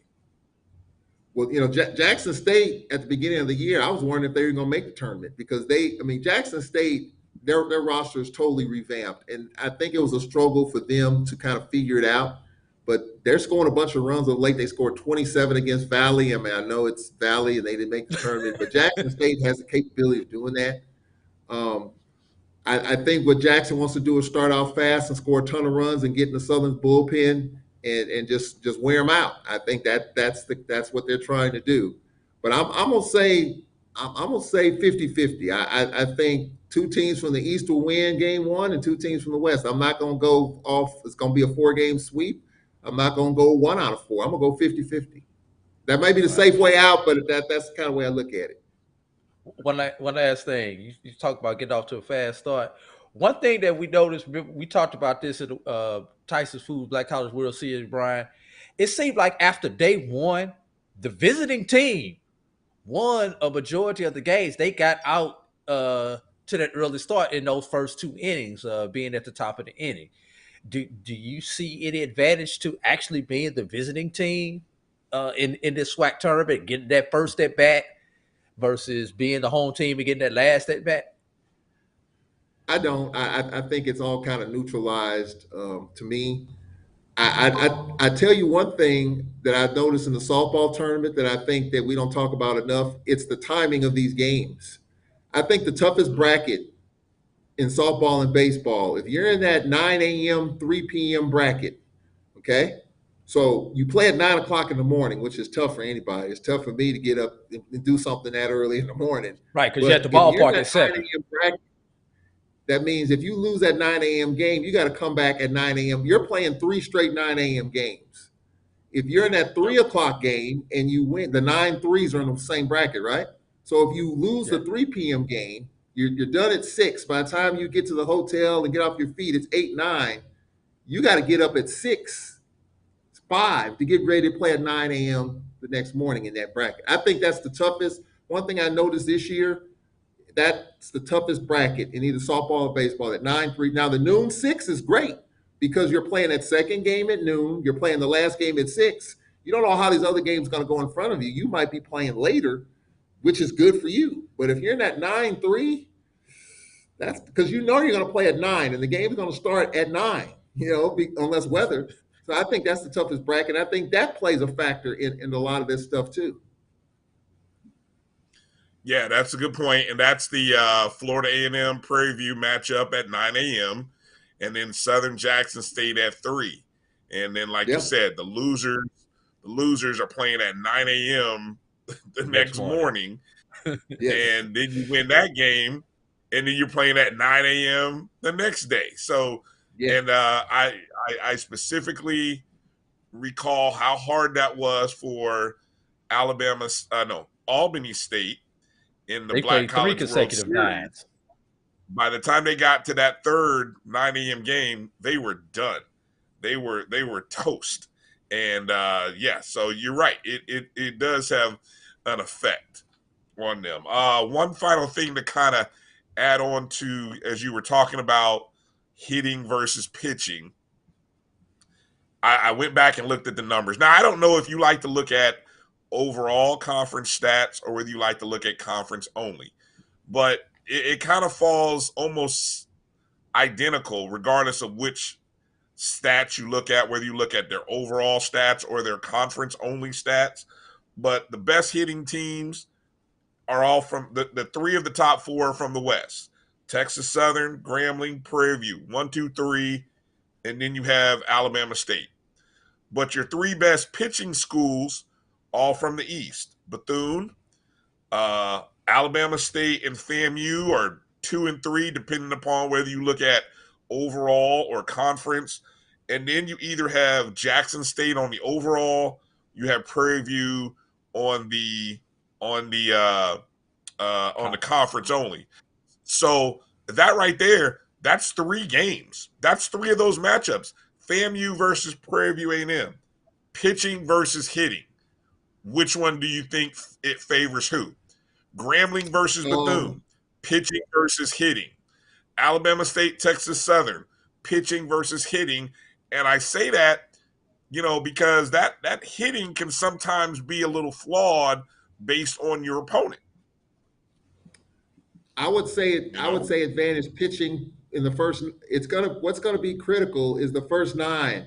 The first 9 in the lineup. As a pitcher, when you go through that lineup the first time, advantage pitching. But then, as we know, teams scout you, teams chart you. And I think once you get to that second and that third and that fourth at bat, then things change a little bit.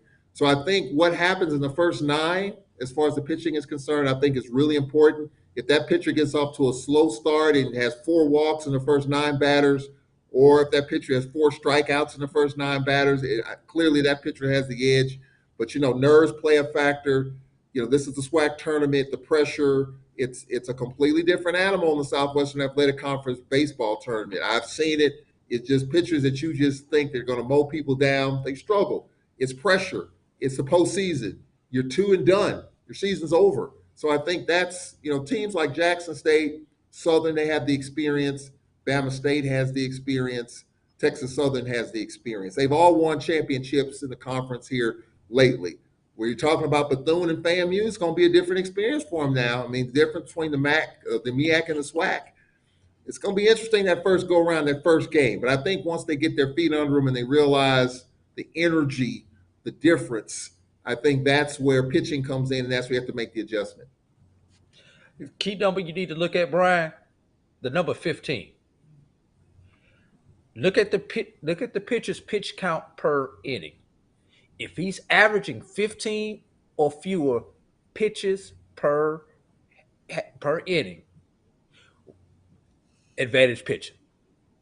If 15 to 20, he's gonna be decent. If he's up over 20 pitches per inning, definitely advantage to the hitter, and get the bullpen up early, because that pitch count is going to get up, and that team is going to be in for a long day, Brian. So the key number is 15 as you watch it at home. Keep up with that pitch count, 15 per inning. Well, that's a really good point, because I've talked with quite a few coaches about that strategy. Okay, so one of the things to look at, you talk about pitch count. So let's say FAMU Prairie View. FAMU gets 3 in the top of the first inning. Okay, Prairie View comes to bat. The pressure's on Prairie View now to try to get it back. You can't get it back in one swing unless you got 2 runners on. I've seen this where you feel the pressure to go up there hacking. You thinking you can get 3 runs back with one swing of the bat. You can if there are 2 runners on, but if you're leading off, you can't do that. So there's pressure to go up there hacking, thinking you can get it all back, and that favors the pitcher instead of making pitchers work. I've seen this where they send 10 to the plate, score 4 runs on 5 hits, and then the next pitcher has an 8-pitch inning. I've seen that so many times. That's disastrous, because your pitcher just labored out there the last half inning. So you want to give your pitcher a break, but then you go up there hacking, you have 3 pop fly balls. The next thing you know, that pitcher's right back out there. And then that's when the wheels come off, because you see that pitcher clearly doesn't have it. Now you got to go into your bullpen, and now things kind of start to splinter a little bit. And that's how you go into your pitching staff in that type of fashion. Final question for you, Charles. If you had a vote, I don't know if you have a vote, what kind of things are you looking for in terms of pitcher of the year and hitter of the year? And as they get into the final season awards for the SWAC, what are some of the, because the stats vary from guy to guy, from player to player, what's the 1 or 2 stats you might compare 2 or 3 guys against each other? Well, I do think that probably the pitcher of the year is probably going to be Page of Grambling, because he threw a perfect game. I think that's one of it was the 34th perfect game pitched in college baseball history. I think that, in the year that he's had, I think that, I might be wrong about that one, but I think that one is already done. I think if you look at Southern and Jackson in terms of what they've been able to do and score a lot of runs, I think there are a couple of guys there. I think there are a lot of good hitters in this league this year, and I think that race, I think it's going to come down to the wire. I can't really give one guy, because there's so many good hitters. This was a hitter's year. There was a lot of guys that did a lot of good stuff at the plate, and you see these high scoring games that you've seen. I think that's gonna be a hard one to determine, because you got so many guys with good bats throughout the course of the year. I think that's gonna be a hard one. It's funny you bring that up, because Page, again, I'm old school thought. I look at things like ERA, win loss to games, maybe strikeouts or inning pitch. Shamar, he's right up there among season totals for wins. I think the high is 8. He's got 7. ERA, he's actually number 4 with ERA. Innings pitched, he does lead the conference in innings pitched. In terms of strikeouts, he leads in strikeouts. So it's interesting, to see how much value that complete game, that perfect game, excuse me, I don't want to diminish it as a perfect game, how much value you get out of a perfect game versus if he didn't have a perfect game, but let's just say it was another complete game. Would you look at Shamar Page any different this year? I think people might. But then you look at, he had a good season, one of the 3 best, and then you throw in the complete game or the perfect game, and you give him the award. That's interesting. That's interesting. So I think I think it would be more of a shoe-in if Grambling won the West. If Grambling and that Western Division, if the West was up for grabs, going into this past weekend, you had 4 teams separated by 1 game. Yes. So Grambling very easily could have won the West, but clearly Southern handled their business, and obviously they had a game lead. Southern did, and they didn't relinquish it. But if Grambling had won the West, I would say that Page would probably have got that. I think Page would have had it done. Now, it still might be the case. I don't know. I don't have a vote. And I think that it'll be interesting to see this all conference team. It'll be released, I believe, on Wednesday, if not tomorrow. The softball all conference team was announced like an hour after the first softball game. So if that's the trend, then Wednesday late morning we'll know who the all conference baseball team is. But I think Page has got to be right up there. Now, if that perfect game got him to the finish line, well, that's kind of the way it's looked at too. I mean, if you do something outstanding individually and then your team does something outstanding in terms of winning the division, it's almost a shoe-in. But that perfect game might get them to the finish line despite, where Grambling finished. We'll have to see how the voters think.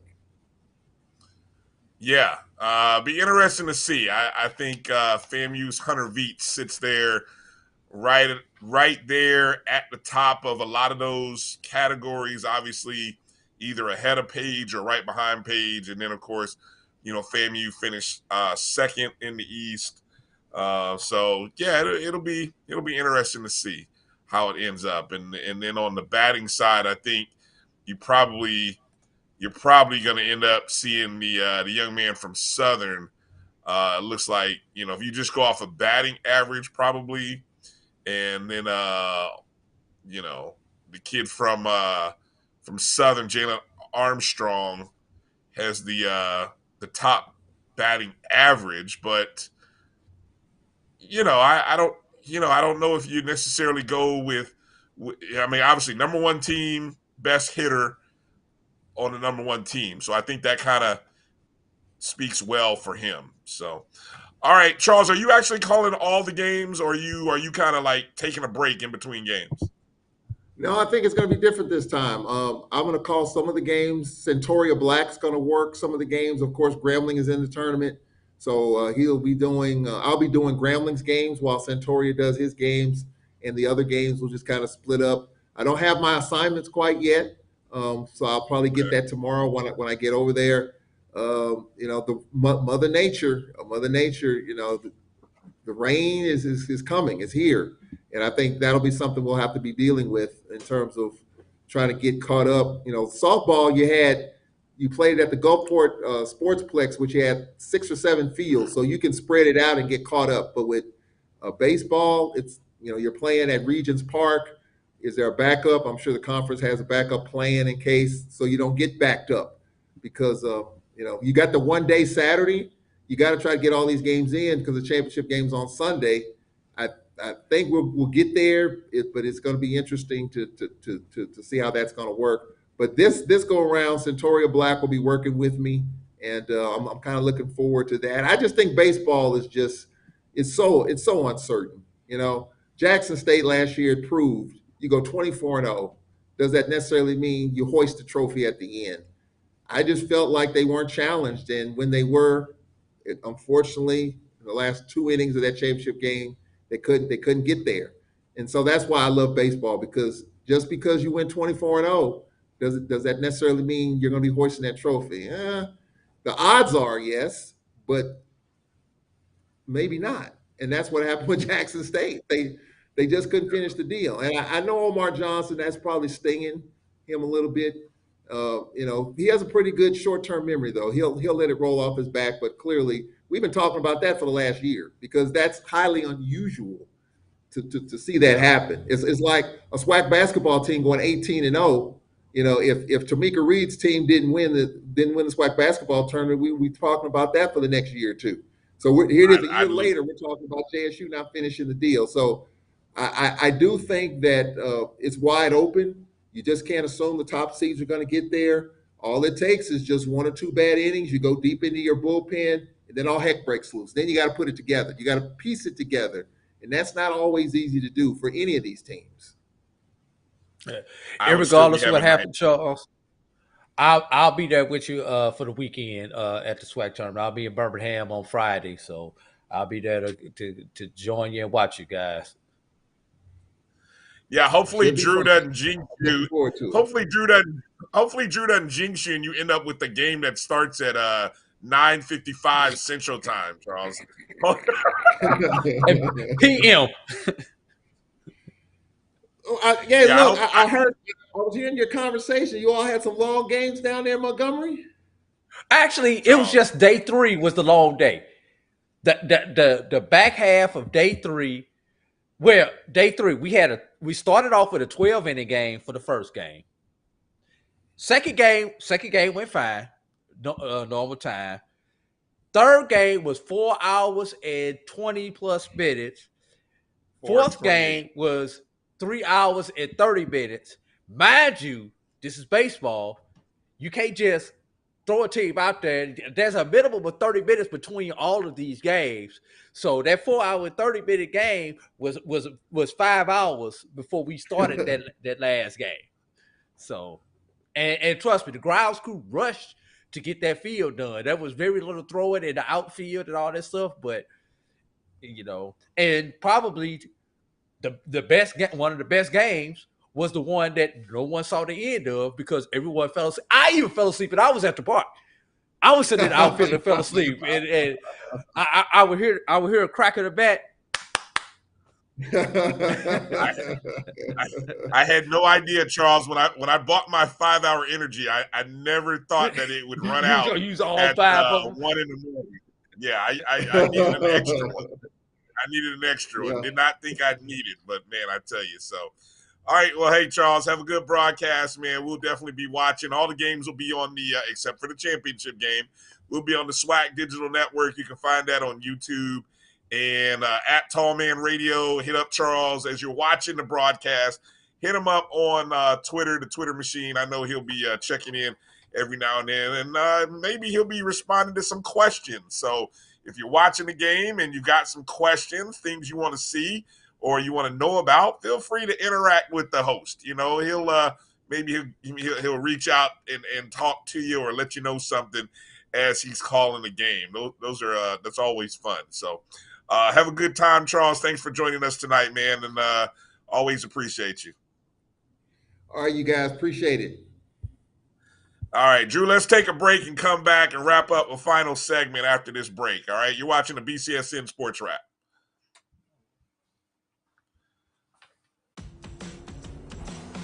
Don't worry, Ma. We'll be there soon. We? All right. Is this the one? Well, let's say I found the one who takes me to another level. Always stays calm under pressure. Most importantly, the one that helps me discover the coolest places. This sounds wonderful. Come outside, I'll introduce you. They're here. Definitely the one. Introducing the all-new Nissan Frontier. Supermarket sushi, really? No. Wait, Troy, you work here? I'm never not working. Like Head & Shoulders Scalp Shield technology, up to 100% dandruff protection, even between washes. Never not working, huh? Oh, Troy, you're such a good teacher. Yeah, I know. Never not working. Never not working. Never, ever not working. Are you serious? Never not working. Dandruff protection that's never not working. Head & Shoulders Scalp Shield technology. This is the Dean of the College of HBCU Sports, Kenyatta Cavill of Dr. Cavill's Inside the HBCU Sports Lab with Mike Washington and Charles Bishop. Come mix it up in the lab where the course lecture is in session every Tuesday from 6 o'clock p.m. Central Standard Time on Facebook Live, YouTube Spreaker, or the BCSN app, as we discuss all things about the HBCU sports culture, including exploring the week that was in the sporting HBCU diaspora, as well as the upcoming week of HBCU Sports. With me, the Dean, the College of HBCU Sports, on Dr. Cavill's Inside the HBCU Sports Lab with Mike Washington and Charles Bishop. Course lecture dismissed. Some carriers will give you just one measly entertainment subscription. One is no fun. With Verizon, there's up to 7 entertainment subscriptions with your unlimited plan. That's 7 times the... 7 times the... No. 7 times the... Music, gaming, Disney+, Hulu, ESPN+, and more. That's 7 times the entertainment! Because everyone deserves better. And with plans starting at just $35, better costs less than you think. At CDW, we get speed as the new currency of success. Our team spends way too much time tending to outdated applications and software when they should be focused on driving application agility and innovation. CDW Amplify Development Services modernizes software and application development to help accelerate innovation and digital transformation. So you mean building new applications, UI, and mobile interfaces? Well, you said you needed to innovate more quickly. Oh, so he's a listener. To do more at scale, trust CDW Amplify Development Services. Support the Black College Sports Network so we can continue to provide you coverage. Go to myjbn.com/support and be a part of the Black College Sports Network. They can follow their dreams.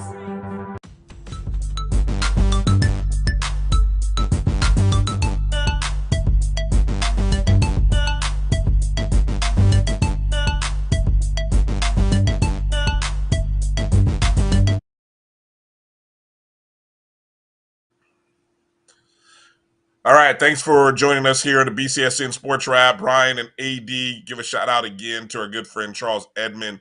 Again, all of the SWAC baseball tournament games are on the SWAC Digital Network, which you can find on YouTube. And then, of course, the championship game scheduled for Sunday, noon, Memorial Weekend, the 29th. It'll be interesting. The matchups, again, as we talked about, it'll be real interesting to see how they break down. Day one should be a fascinating day of baseball on Wednesday. And notice, Drew, I noticed the time frames, the times, there's not much carryover. I mean, they've got a 3-hour window, 9, 12, 3, and 6. I always wonder, as offensive as these teams are, as offensively loaded as these teams are, man, if you get some games that go 3 hours and 30 minutes, that last game won't start until 8. I don't know, 8. Do they have field turf out there at Regions Field, or are they playing on grass? I've never been there, but I do believe it's natural grass. I believe most of the minor league parks are natural grass out there. And like you say, Brian, will it be offensive or will it be offensive? Yeah, well said. Let's go over real quick. Let's go through the Black College Nine's top 10 poll, the latest from the large school division. Obviously, this is not final. It won't be final until probably after the SWAC tournament. Alabama State comes in number 1 overall. Texas Southern comes in at number 2. Interesting, because you know what? Texas Southern is, what are they, the 3 seed? No, they're the 4 seed in the tournament, but they are number 2 amongst the pollsters. A&M, Prairie View A&M comes in at number 3. Florida A&M comes in at 4. Delaware State, MEAC runner-up, comes in at number 5. Bethune-Cookman out of the SWAC comes in at 6. Jackson State, 7. Grambling, 8. Coppin State, MEAC champions, 9. And Southern, who is the SWAC West Division winners, comes in at 10. What do you make of such a disparity between standings, rankings, and the pollsters, Drew, on the Black College Nine? We're pollsters, but when you look at how everyone else is voting, what are your thoughts on the disparity or the differences there in the rankings? What surprises you? I'm gonna give you an honest opinion, Brian. I don't think some of the pollsters may be doing their research before they vote. I don't think they may be looking at who's hot, who's not, overall record. Strength of the opponents. I definitely question. Texas Southern was 2, you said? Yes, 2. And when you look at some of those Texas Southern wins against non-HBCU schools, I have to question How can you put Texas Southern's record on paper looks good? Texas Southern's record against D1s is average. Same thing with the Jackson State, who's played a number of non-Division I schools also. So I question, are people looking at just what they see on paper versus going behind the numbers like you and I do before we submit our votes.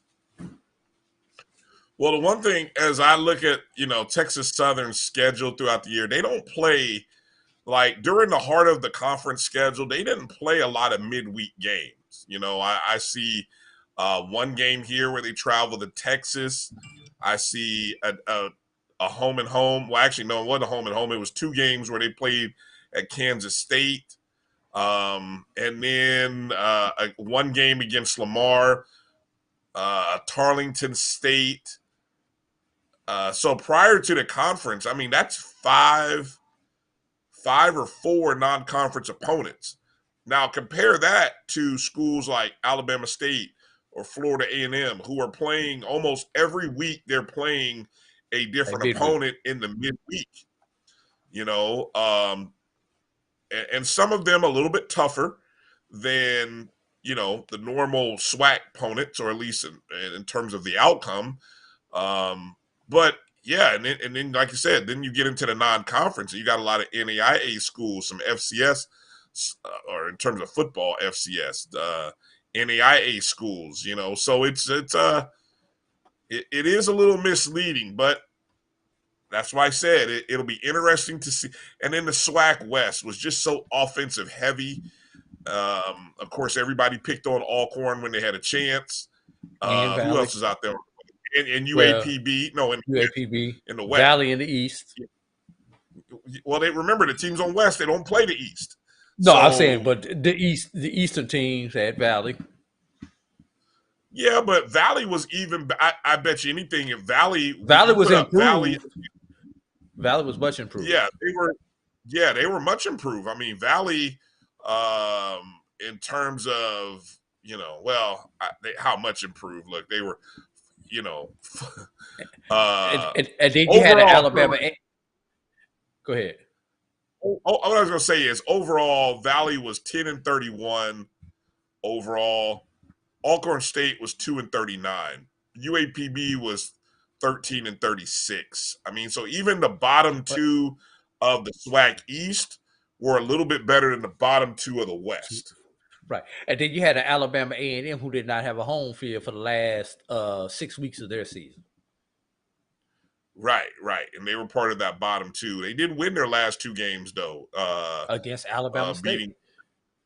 Yeah. And I'm sure Alabama State may have pulled some guys after they realized they had won. After day one, they realized they had won the SWAC East. So those last two games were probably bullpen games. Maybe definitely giving other guys an opportunity. Yeah, definitely. You're not playing your best guys long innings anyway in those contests. But it'll be fascinating to watch and then see how it unfolds. And the MEAC. So you were at the MEAC championship game, a game that seemed to go on forever, Drew. Plural. Well, what was the official time on that game? Did you catch that? What was it? It was 4. Give me a second. I'll pull it up. It was. I know the if game was over 4. The other game was like 2:36 or 2:46. The first championship game was real short. But so that game was played at what time in the morning? It was a noon start, noon Eastern. Wow. And so they played at noon, and then they had to turn around and play the night game at what, 4 or 5 o'clock, They right? started that one at 3:30, which tells you how fast the first game got over with, is that you started, and that was a 45-minute that was 45 minutes between game 1 and game 2. 2:36 was your time on the first game, Brian. And on the second game, And that was The 4-3. The game that would never end. Time was 4:26. Started at 3:35 p.m. And the final score in that one was what? Like 18-13 or something like that? 18-14? 18-12. Delaware State missed two PATs. And Coppin State got they went for 2 and then kicked the field goal late. Man, I tell you what. And now like our guy Jeremiah Clark, I know you beat me up for this whole if game concept, but yes, that the MEAC is a perfect example of why you don't want to do the if games in that close proximity. I mean, you go from, hey, let's play, and then, hey, let's turn around and play for the championship of our tournament. That's a bad example of how you do a championship if game, final game. That was horrible the way that was done. Brian, here are your totals from the game. 30 runs, 27 hits, 24 left on base, 23 walks, 10 wild pitches, 5 hit batters, 3 errors in 4 hours and 26 minutes. I honestly think if you have an if game, there should be a rule that says the final game is a 7-inning game. You shouldn't have to play 9. You know what I'm saying? You don't want your championship decided on a 7-inning game. And baseball is built to be a 9-inning game. And matter of fact, there is no mercy rule in the championship game. And just so you know, Brian, if you would have gone 7, Delaware State is your winner after 7 with a score of 11-8. Look, again, I know we got to be smart enough to be able to figure this out, people. There are people in faraway places in other countries that can figure this kind of stuff out. And that game, you know what? That game was not on, it was on HBCU Go, so it wasn't on ESPN. Right. It was being streamed on the MEAC digital network. So HBCU Go. Right. The MEAC could have shelled up and put those teams in a hotel another night and said, hey, we're going to play this game, this championship final game tomorrow. Or do like what we suggested. I mean, but anyway, look, it's 4 teams. I mean, God, have mercy. It's 4 teams.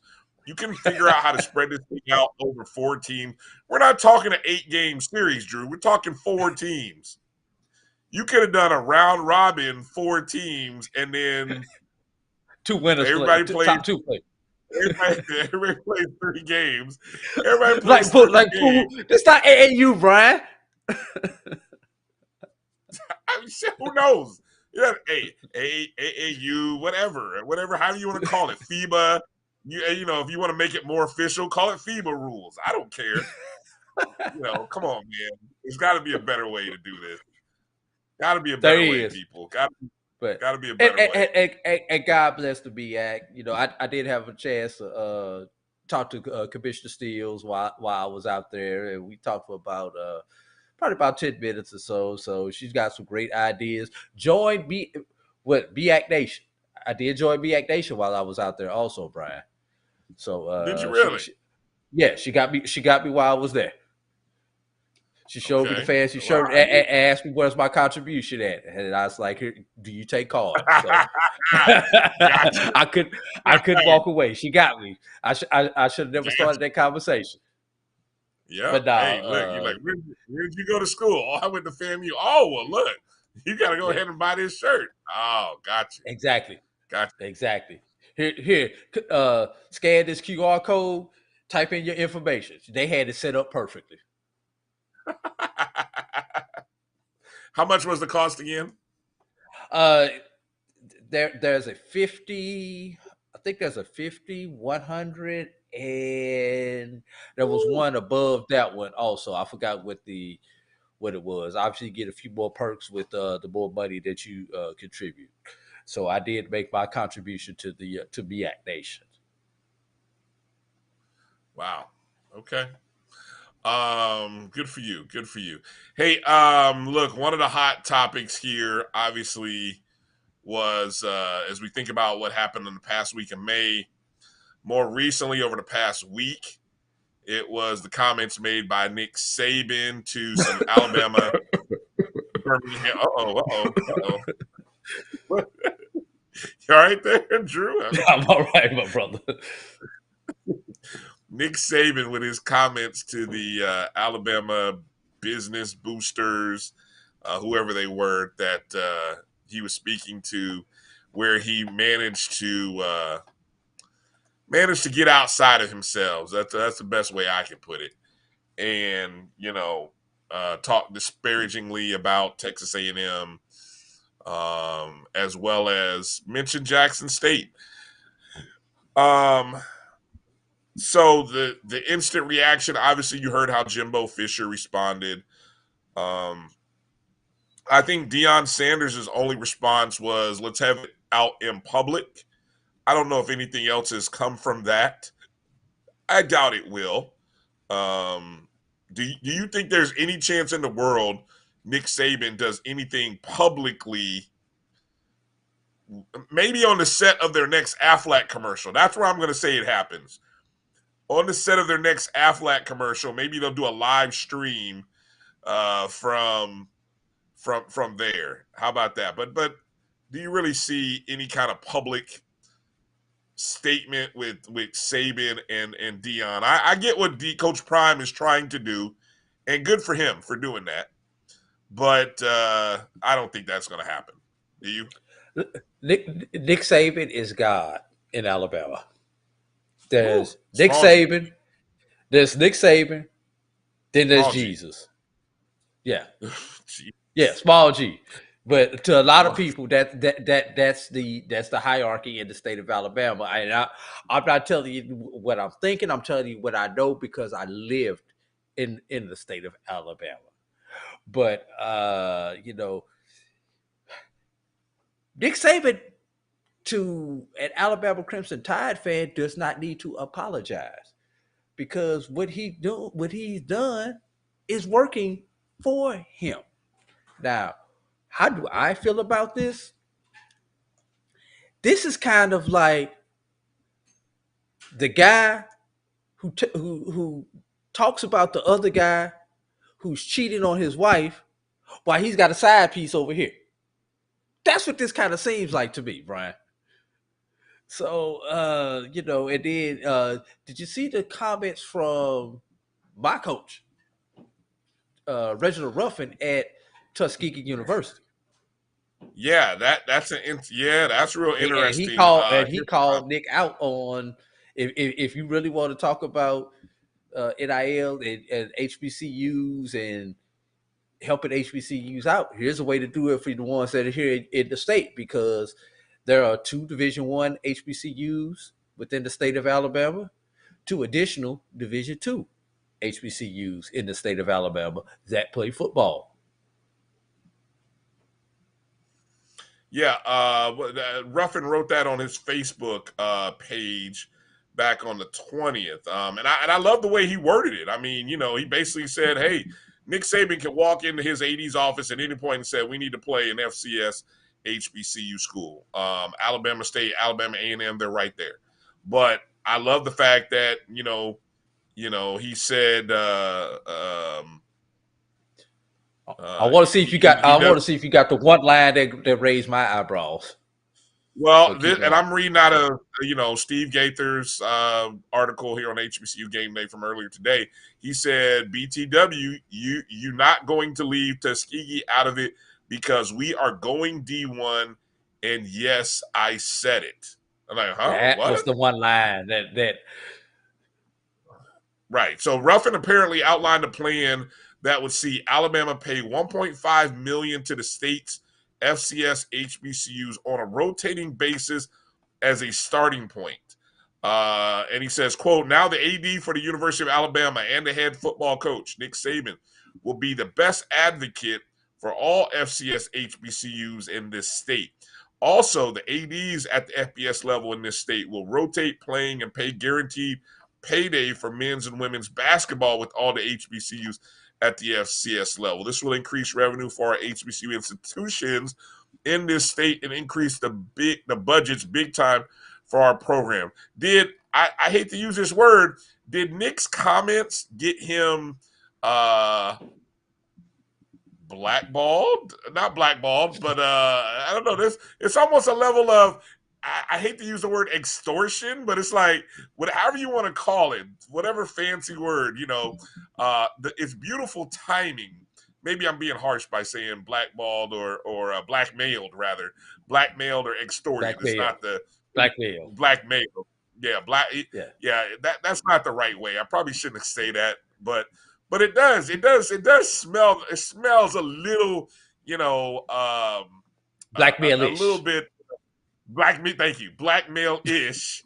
I'm good to put the ish on the end of a word. Yes, there you go. For him to put that out there. But man, Drew, I didn't know Tuskegee's plans were rolling like that. What are your thoughts when you hear and read this, and what's the take or what's the view from Tuskegee University fans and alums as they hear this? Let me back up a second before I get into that, Brian.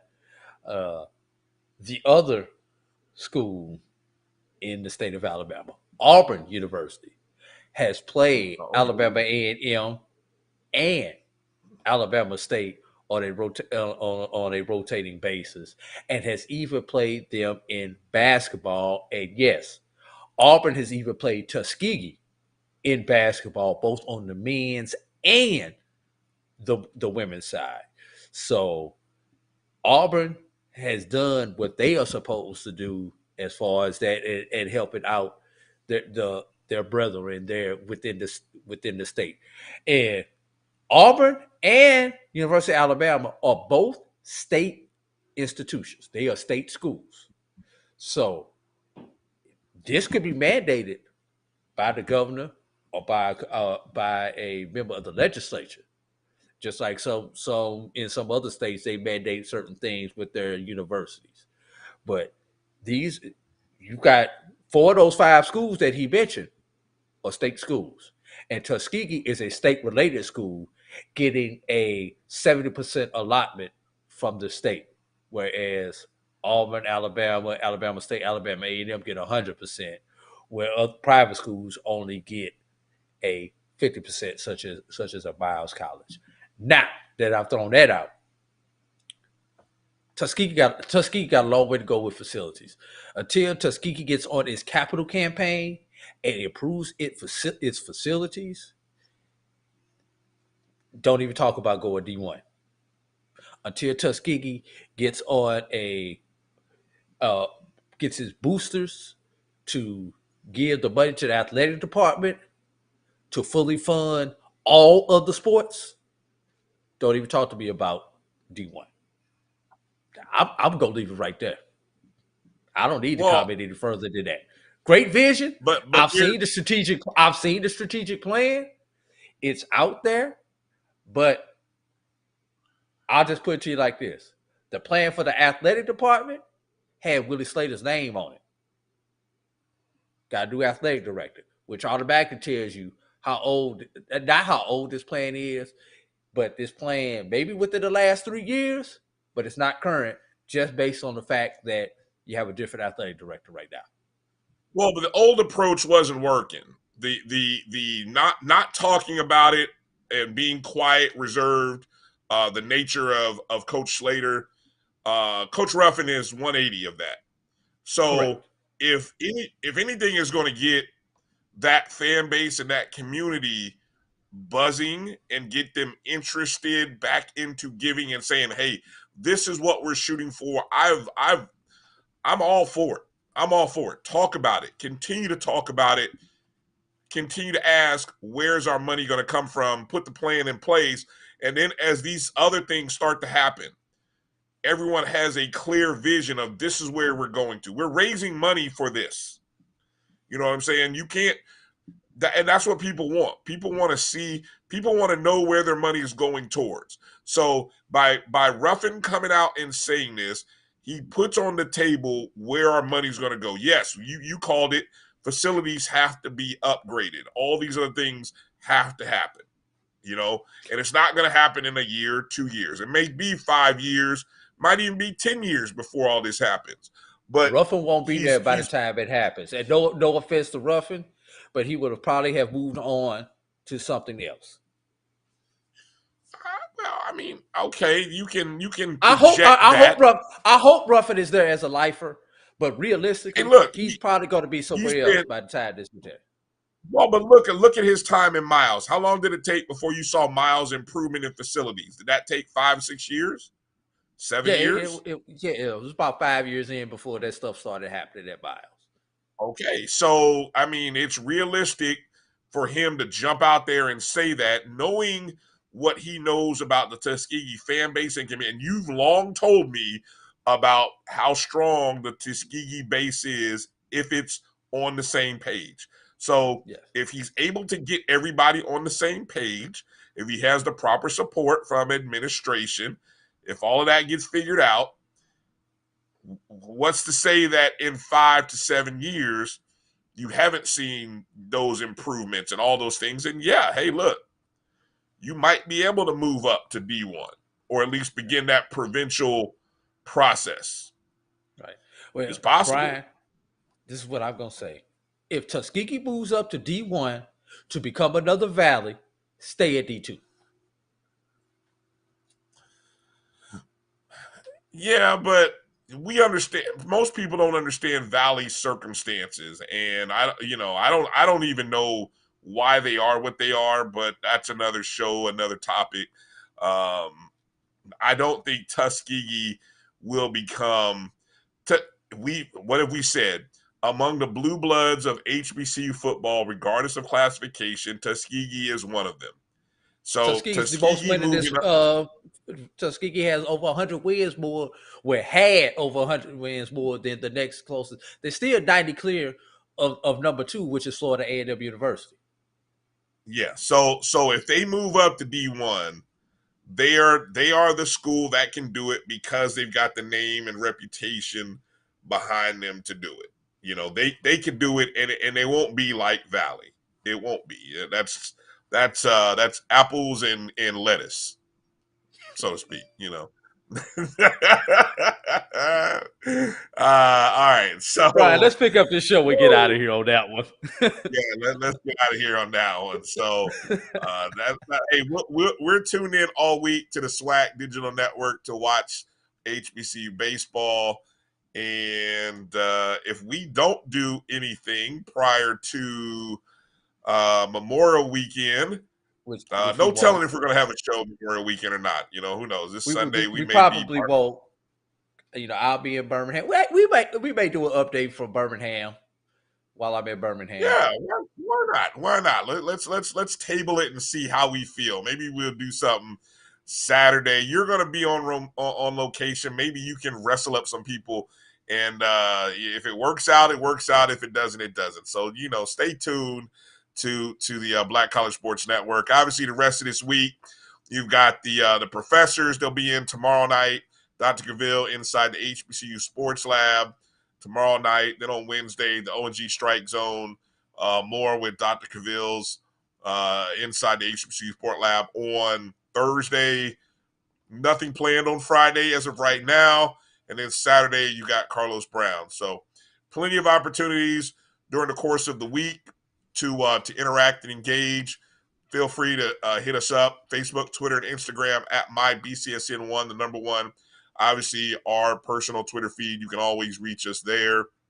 Go download the Jericho Broadcast Network's app, MyBCN, MyBCSN, MyJBN is where you can find it on the Google or Apple Play Store. And when the podcast comes out on the BCSN Pod Zone, everywhere you download and listen to podcasts, make sure to rate and review on that platform, whether it's iHeart, Spotify, Apple Podcasts, Google Podcasts, wherever you're listening and downloading to our shows. Make sure to give us a rating, 5 stars only, please. Everything else, you save it, keep it in your pocket, and that'll be it. So that's going to do it for this show. Thanks to our special guest, Charles Edmond, for joining us, Alcorn State Sports Radio Network. Drew, let's pick up our ball and go home. For AD Drew, I'm Brian Fulford. Thanks, guys, for watching, tuning in. Shout out to everybody. Be safe, be smart. We'll talk at you later. Peace out. Holla. But my beats, they are hard.